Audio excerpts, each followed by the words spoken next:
This program is brought to you by PennyMac TPO. Visit tpo.pennymac.com to learn more about becoming a partner and starting your journey to greatness.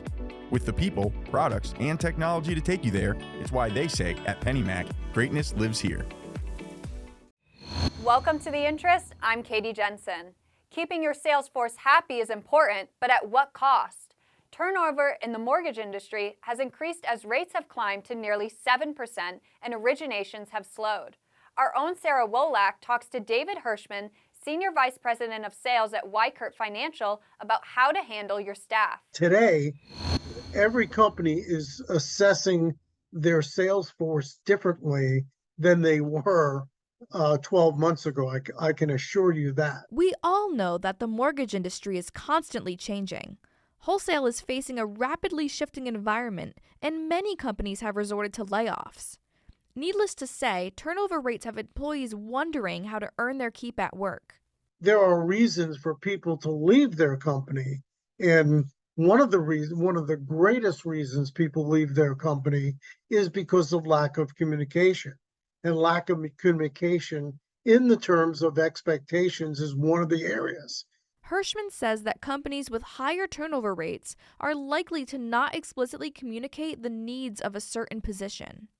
It's when they get in the door and we haven't set the expectations properly, that's where problems arise. Hirschman also said that the refi boom resulted in hasty hirings. Now, loan officers are finding that these jobs that they snagged up aren't exactly what they thought they had signed up for.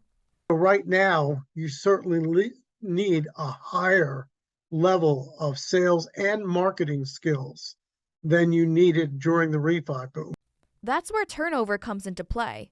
As much as loan officers should be sharpening their skills as workers, Hirschman says that it's the employer's duty to communicate job expectations from the second that they hire someone. It happens because we don't do the things we should do up front in the process.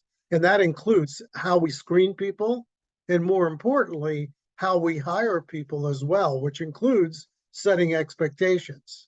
Hirschman also reminded employers that there isn't an endless supply of industry workers to choose from.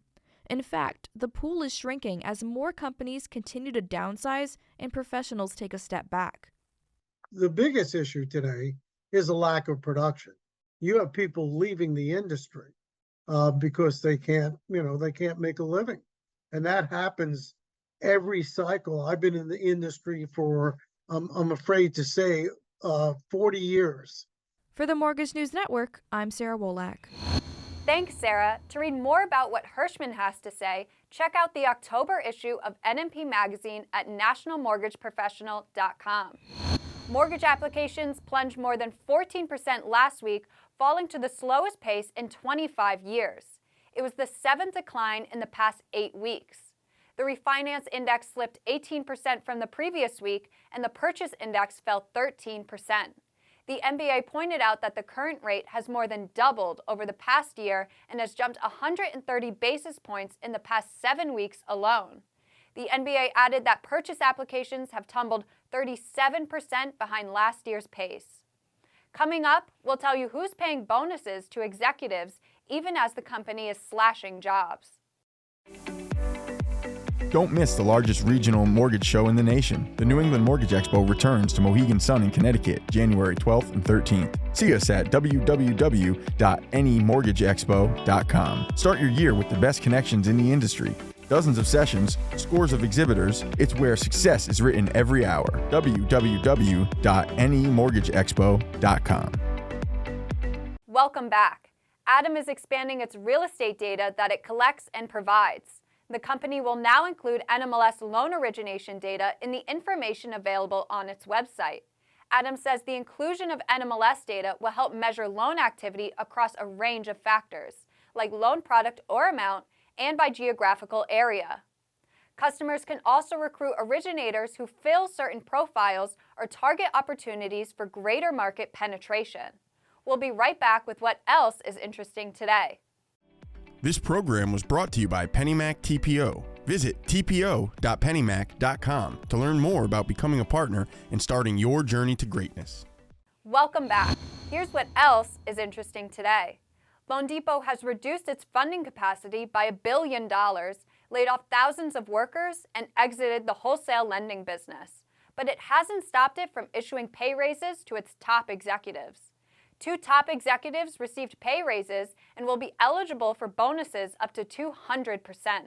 Their total compensation was between $16 and $18 million last year.